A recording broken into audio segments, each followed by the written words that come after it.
To hide doorbell ringing notification content on your lock screen in Samsung Galaxy S23 Ultra, swipe down the top of the screen and then tap setting icon.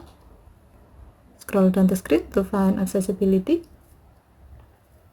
Tap accessibility and then tap hearing enhancement. Tap sound notification and then tap open sound notification. Next, tap setting icon at the top right. Under preferences section, tap sound types. While the alert for sound notification is set to allow sound and vibration, tap notification categories. Under priority section, tap doorbell ringing. While the alert for doorbell ringing notification is set to alert, tap lock screen. And then select hide content.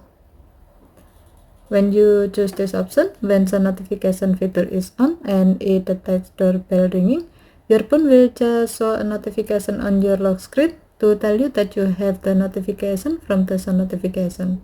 If you want to know the detail of it, you need to unlock your phone first. Okay, thank you for watching. Have a nice day.